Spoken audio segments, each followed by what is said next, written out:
Welcome back students. This is Meera Gupta and through this video I am going to continue the next part from the chapter The 100 Races from class 10th English book. So here let us see the next part, but before this let us recall the end up of the story where we have end up our story in the previous video. There in that time maybe Maggie would climb the highest with her and they would tell Wanda she had won the contest. That they thought she was smart and 100 dresses were beautiful. Means the dresses which was drawn by Maddie was really appreciated by each and everyone presented there. Now let's see what happened the next. Para 6. When school was dismissed in the afternoon, Peggy said with the pretended casualness, "Hey, let us go and see if that kid has left town or not." So Peggy had the same idea. Maddie glowed. Peg was really all right. The two girls hurried out of the building, up the street towards Boggins Heights, and part of town that was such a forbidding air on this kind of November afternoon, drizzly, damp and dismal. Now see the difficult meaning. Damp and dismal here means wet and sad, but here in this story it expresses a state of hopelessness. Okay, and forbidding here means unfriendly or threatening in nature. So what happened? That day, after the school had ended, Peggy asked Maddie if they could go and check if Wanda has moved or not. Maddie was satisfied at the thought that they both had same plans of apologizing to Wanda. Both of them hurried to Boggins Heights, the place where Wanda lived, in order to find her. During this season, the place was generally wet and atmosphere was sad and hopeless. Okay, now see the next paragraph, para 7. Well, at least, said Peggy gravely, I never did call her a foreigner or make fun of her name, and never thought she had the sense to know we were making fun of her anyway. I thought she was too dumb. And gee, look how she can't draw. Maddie could say nothing. All she hoped was that they would find Wanda. She wanted to tell her that they were sorry they had picked on her and how wonderful the whole school thought she was. And please not to move away and everybody would be nice. She and Peggy would fight anybody who was not nice.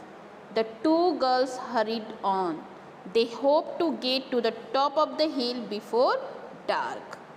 Okay, now listen here the difficult meaning.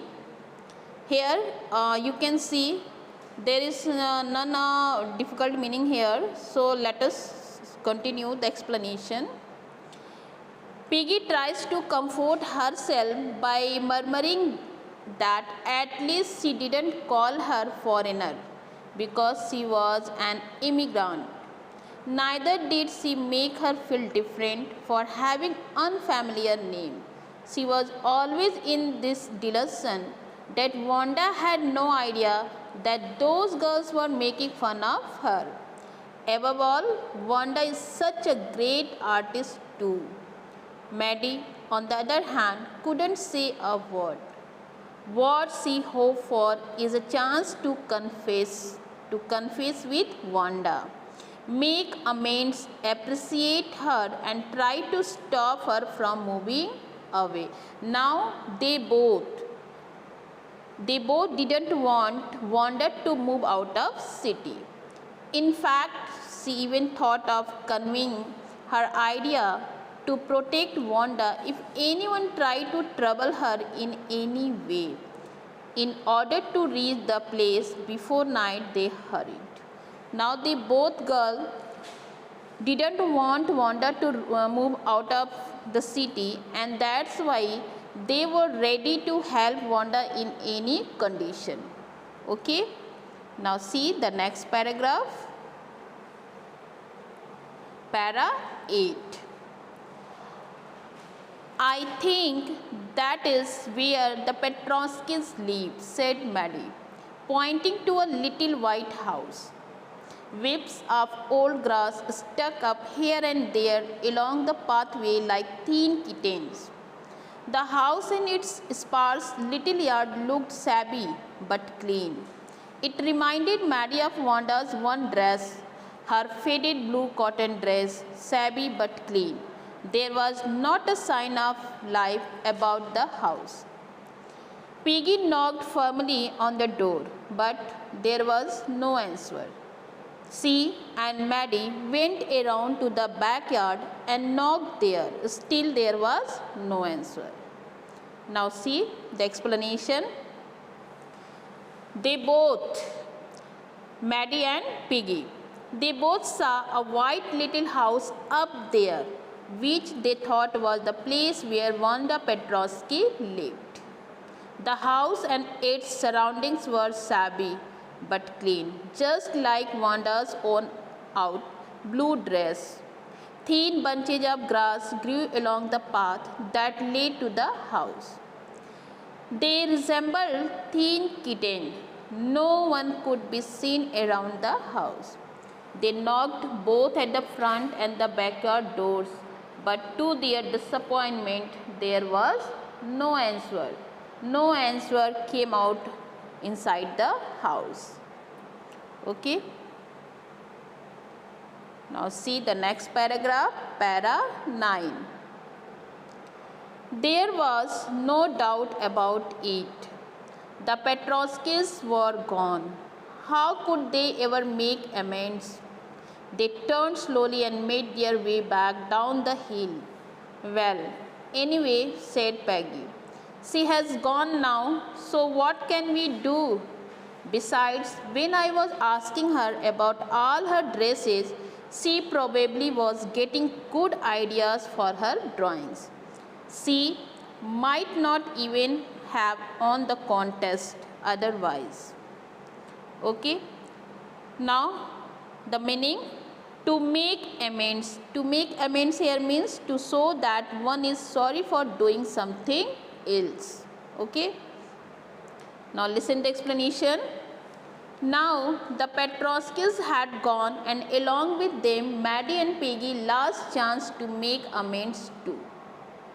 In order to comfort herself, Peggy started saying that Wanda must have looked for drawing inspiration only after she started her dresses game.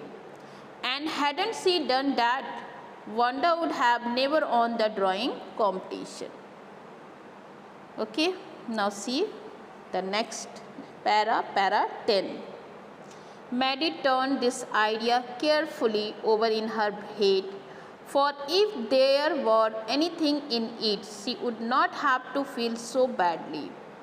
But that night she could not get to sleep. She thought about Wanda and her faded blue dress and the little house she lived in. And she thought of the glowing picture those 100 dresses made, all lined up in a classroom. At last, Maddie sat up in bed and pressed her forehead tight in her hands and really thought. This was the hardest thinking she had ever done.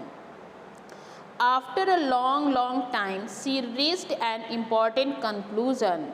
She was never going to stand by and say nothing again. Okay. Now, listen the explanation. In this paragraph, the writer says that Maddie also tried to convince her after what Peggy said that if this is the case, she doesn't have to feel so bad. But later that night she couldn't sleep as she was thinking constantly about Wanda's little house. Her faded blue dress, both shabby but clean, and her glorious 100 dresses that were all lined up in the classroom instead of the closet.